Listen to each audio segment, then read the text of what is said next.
यार दोस्तों, सिवाय टीवी में आपका फिर से स्वागत है। आज मैं आपके लिए लेकर आया हूँ एक बहुत ही ज्यादा मिस्टीरियस और खतरनाक मूवी जिसका नाम है जेनिफर्स बॉडी। कहानी की शुरुआत में हमारा परिचय कराया जाता है अनीता नाम की लड़की से, जो इस मूवी की एक्ट्रेस भी होती है। उसे देखकर ऐसा लगता है कि उसे पागल खाने में रखा गया है। वह एक बहुत ही ज्यादा खतरनाक मरीज है जो बिना किसी कारण के नर्स पर हमला कर देती है। सजा के तौर पर उसे एक अंधेरी काल कोठरी में फेंक दिया जाता है। वहाँ पर वह अपने पिछले जीवन की सभी घटनाओं को याद करने लग जाती है और तभी हमें एक फ्लैशबैक दिखाया जाता है। डेविल्स केटल नाम के एक छोटे से शहर में ले जाया जाता है। वहाँ पर हमें कुछ लोग ये रिसर्च करते हुए दिखाए जाते हैं कि एक बहुत ही खतरनाक झरना होता है जिसका पानी एक खड्डे में जाता रहता है और वह कहीं से भी बाहर नहीं आता। किसी को भी पता नहीं होता है कि वह पानी जा कहाँ रहा है। आगे हमें अनीता बताती है अपनी खूबसूरत दोस्त जेनिफर के बारे में, जो एक बहुत ही खूबसूरत चीयर लीडर होती है। अपने कॉलेज में सबसे ज्यादा आकर्षक महिला होती है। उसके बावजूद वह अनीता के साथ बहुत ही ज्यादा अच्छे से रहती है। वे दोनों बेस्ट फ्रेंड होते हैं। अनीता का भी एक बॉयफ्रेंड होता है जिसका नाम चिप होता है। जेनिफर अनीता को एक लोकल बार में इनवाइट करती है जहाँ पर शोल्डर नाम का एक रॉक बैंड आया हुआ होता है। जेनिफर उनके बैंड का स्वागत करती है और उस बैंड के मेन कलाकार निकोलस की तरफ आकर्षित हो जाती है। उसके बाद जब जेनिफर वहाँ से जाती है तो निकोलस अपने दोस्तों से बात करता है और बताता है कि जेनिफर शायद वर्जन हो सकती है और वह उनके प्रोजेक्ट के लिए एक बहुत ही स्पेशल लड़की हो सकती है। अनीता उनकी ये सब बातें सुन लेती है और अपने दोस्त जेनिफर को इस बारे में इंतला भी करती है, लेकिन जेनिफर अनीता की एक भी बात नहीं मानती और निकोलस और उसके बैंड के साथ उनके साथ वहाँ से जाने लग जाती है। जाने के बाद अनीता तुरंत ही अपने घर लौट आती है और अपने बॉयफ्रेंड को जो भी वहाँ पर घटित हुआ था सभी घटनाओं के बारे में बताती है। तभी दरवाजे की घंटी बजती है, लेकिन दरवाजे पर कोई भी नहीं होता है। अनीता डर के मारे अंदर आ जाती है। उसे किचन से कुछ आवाजें आ रही होती है और जब वह किचन की ओर जाती है तो वह देखती है अपनी दोस्त जेनिफर को। वह कुछ बहुत ही बेसब्री से ढूंढ रही होती है। जब अनीता अपनी फ्रेंड को देखती है तो वह खून से लथपथ होती है और जेनिफर उसकी तरफ एक खूनी हंसी हंसती है। जेनिफर फ्रिज को खोलकर कच्चे ही मुर्गे को खाने लग जाती है और कुछ ही देर के बाद वह बहुत सारे खून की उल्टी कर देती है। ऐसा लगता है मानो उसके और उसके शरीर पर किसी शैतान ने कब्जा कर लिया हो। अनीता ये सब देखकर बहुत ही घबरा जाती है और वह भागती हुई फोन की तरफ जाती है ताकि वह कॉल करके किसी को मदद के लिए बुला सके। लेकिन तभी जेनिफर उसके पास आ जाती है और उसे अपने गले से लगा लेती है। जेनिफर अनीता की गर्दन को काटने ही वाली होती है, लेकिन वह रुक जाती है और तभी वहाँ से भाग जाती है। अगली सुबह अनीता को स्कूल में दिखाया जाता है जहाँ पर वह बहुत ही ज्यादा परेशान होती है। पिछली रात की घटनाओं को याद करती है और अपनी दोस्त जेनिफर के बारे में बहुत ज्यादा चिंता करती है। तभी वहाँ पर जेनिफर आ जाती है और अनीता एकदम से चौंक जाती है, लेकिन जेनिफर बिल्कुल ठीक और स्वस्थ होती है। तभी सीन शिफ्ट होता है और हमें प्रोफेसर को एक दुखद न्यूज देते हुए दिखाया जाता है। सभी स्टूडेंट दुख में रो रहे होते हैं, लेकिन जेनिफर हंस रही होती है। अनीता उसके इस बिहेवियर को देखकर बहुत ही ज्यादा शॉक हो जाती है और अपने बॉयफ्रेंड को इस बारे में बताती है। अगले सीन में हमें जेनिफर के स्कूल के कैप्टन जोनस को दिखाया जाता है, जो उस स्कूल के फुटबॉल कैप्टन होता है। जेनिफर उसके पास जाती है। जेनिफर उसे जंगल में ले जाती है और जंगल में ले जाकर उसे सीड्यूस करना चालू कर देती है। कुछ ही देर में जेनिफर अपने भूतिया रूप में आ जाती है और जोनस को धक्का देकर एक पेड़ के सहारे लगा देती है और उसका खून चूसने लग जाती है। जोनस के चिल्लाने की आवाज दूर दूर तक जाती है और तभी एक कॉलेज का प्रोफेसर उसकी आवाज सुन लेता है और जंगल की ओर बढ़ता है और प्रोफेसर को वहाँ पर जोनस की लाश दिखाई देती है, जो बहुत ही ज्यादा कटी हुई हालत में होती है। आगे हमें जेनिफर को अनीता के साथ बात करते हुए दिखाया जाता है, जहाँ पर अनीता अपने कॉलेज के लड़के को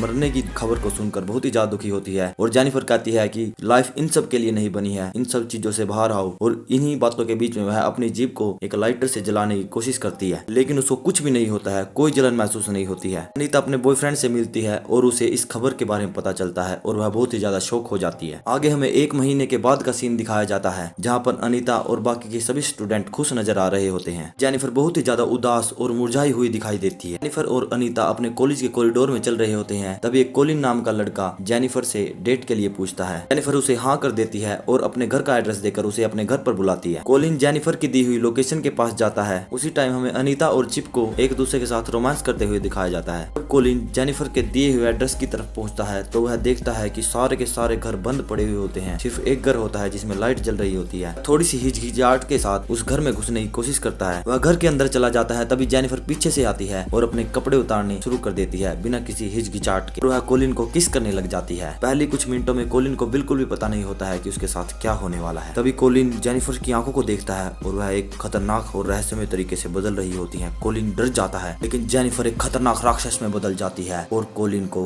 जिंदा ही खाने लग जाती है। अनीता अपने रोमांस के बीच में होती है, लेकिन तभी उसे कुछ अजीब सा महसूस होता है। उसे एक गोश्त दिखाई देता है और छत से खून टपकता हुआ दिखाई देने लग जाता है। डर जाती है और सब कुछ ही बीच में छोड़कर भागने लग जाती है। अनीता वहाँ से जाती है और तभी रास्ते में वह अपनी दोस्त जेनिफर को देखती है, जो खून से लथपथ होती है। वह डर जाती है और अपने आप को अपने कमरे में बंद कर लेती है। वह अपने बेड पर सोने के लिए चली जाती है, लेकिन तभी वह देखती है कि जेनिफर उसके पास आ गई है अचानक से पता नहीं कहां से। जेनिफर दोबारा से खुश और बहुत ही सुंदर दिखने लग जाती है। अनीता इससे पहले उससे कुछ क्वेश्चन कर पाती, जेनिफर उसे किस करने लग जाती है। जेनिफर अनीता को पूछती है कि क्या तुम्हें वो बैंड याद है, लो शोल्डर, जो उस बार में हमें मिला था, जिनके साथ मैं गई थी। वो बैंड वाले मुझे एक मिस्टीरियस वाटरफॉल के पास लेकर गए थे और मेरे साथ कुछ करना चाहते थे। बैंड उसे मारकर शैतान से अपने फेम लेना चाहते थे, लेकिन वह बच जाती है और वापस आ जाती है। जेनिफर उसे बताती है कि अब वह कभी भी नॉर्मल नहीं हो सकती, क्योंकि शैतान ने उसकी बॉडी पर कब्जा कर लिया होता है। जेनिफर बताती है कि बैंड के मेंबरों ने उन्हें बहुत ही ज्यादा चाकुओं से घोंपा था, लेकिन तब भी वह नहीं मर सकी। जब इन सब से बचकर वह घर पर आ रही थी तो उसे बहुत ही ज्यादा भूख लग रही थी। तभी रास्ते में उसको एक लड़का मिला और उसे देखकर उसका भूख और ज्यादा बढ़ गई और वह उस लड़के को खा जाती है। तभी जेनिफर उसे कुछ शॉकिंग बताती है। वह बताती है उसको खाने के बाद वह अनीता को भी खाने वाली होती है, लेकिन पता नहीं क्यों वह उसे छोड़ देती है। जेनिफर अनीता को बताती है कि वह देखो अपनी बेस्ट फ्रेंड से कितना ज्यादा प्यार करती है। जेनिफर अनीता को बताती है कि उसको अब कोई भी चोट नहीं लग सकती, अगर कोई चोट लगती भी है तो वह तुरंत ही ठीक हो जाती है और उसकी बॉडी को कोई भी नुकसान नहीं होता है। तभी वह अपने हाथ पर एक कट मारकर अनीता को दिखाती है और वह कट कुछ ही सेकंड्स में गायब हो जाता है। यह सब देखकर अनीता घबरा जाती है और जेनिफर को वहां से निकल जाने के लिए कहती है। तभी जेनिफर उसके घर की खिड़की से कूद जाती है जो 13 फुट तक ऊंची होती है। यह सब देखकर अनीता शॉक हो जाती है। अगली सुबह हमें अनीता को एक लाइब्रेरी में दिखाया जाता है। तभी अनीता पैरानॉर्मल एक्टिविटी की बुक को निकालती है और उसे पढ़ने लग जाती है। बहुत सारी रिसर्च करने के बाद उसको पता चल जाता है कि उसकी बेस्ट फ्रेंड जेनिफर एक सक्यूबिस बन चुकी है, जो सभी को खाने पर लग जा रहे होते हैं। तभी उसको पता चलता है कि इनको तभी मारा जा सकता है जब वे बहुत ही ज्यादा भूखे होते हैं, क्योंकि उसी समय पर सक्यूबिस बहुत ही ज्यादा कमजोर होते हैं। अनीता अपने बॉयफ्रेंड के पास जाती है और उसे सारी घटना के बारे में बताती है और उसे बताती है कि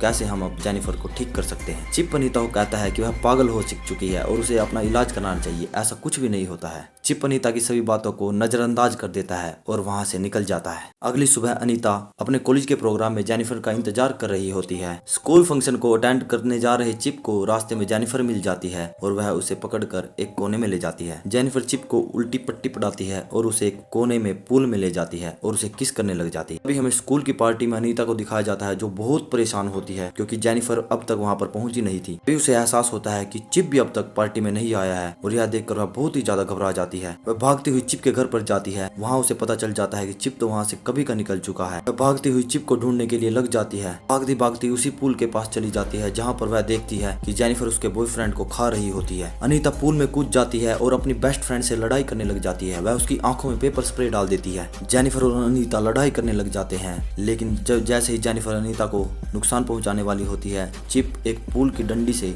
जेनिफर के शरीर को आर पार कर देता है, जिससे जेनिफर का बहुत ही ज्यादा खून लॉस हो जाता है। वह कमजोर हो जाती है। तभी जेनिफर वहां से भाग जाती है। कुछ ही देर में हमें अनीता और चिप को दिखाया जाता है। चिप मर रहा होता है और अनीता उससे बात कर रही होती है। यह बहुत ही ज्यादा सैड कन्वर्सेशन होती है और धीरे धीरे चिप मर जाता है। अनीता का दिल टूट जाता है और वह अपने बेड पर पड़ी हुई होती है। जेनिफर से बदला लेने की सोचती है और वह आधी रात को जेनिफर की विंडो तोड़कर उसके बेडरूम में घुस जाती है। जेनिफर के साथ लड़ाई करने लग जाती है, लेकिन जेनिफर अनीता से ज्यादा ताकतवर होती है। जेनिफर अनीता के शोल्डर को काट लेती है। अनीता और जेनिफर जैसे ही लड़ाई कर रहे होते हैं, अनीता उसके ब्रेसलेट को तोड़ लेती है, जिससे जेनिफर बहुत ही ज्यादा वीक हो जाती है और इसी बात का फायदा उठाकर अनीता उसके हार्ट में एक छुरा घोंप देती है। इसी के साथ जेनिफर मर जाती है। उसे कुछ समय बाद जेनिफर की माँ उस कमरे में आती है और देखती है अनीता ने जेनिफर को मार डाला है। यही वह रीजन होता है जिसके कारण अनीता मेंटल असाइलम में आ जाती है। अनीता हमें यह भी बताती है कि उसे जेनिफर की कुछ अननेचुरल पावर मिल गई है, क्योंकि जेनिफर ने उसे उसके शोल्डर पर काटा था। तो फाइनल सीन में हमें दिखाया जाता है कि अनीता अपनी सुपरनेचुरल पावर का यूज करके वहां से भागने में कामयाब हो जाती है। वहां से निकलकर वह सबसे पहले उस बैंड मेंबर के पास जाती है और उनके पूरे बैंड को होटल रूम में मार देती है। उन्हीं बैंड वालों के कारण अनीता और उसकी फ्रेंड का ये हाल हुआ था। इसी के साथ यह मूवी खत्म हो जाती है। और अगर आपको यह वीडियो अच्छी लगी हो तो इसे लाइक करें और हमारे चैनल को सब्सक्राइब करना ना भूलें। इससे हमें बहुत ही ज्यादा मदद मिलेगी। थैंक यू दोस्तों।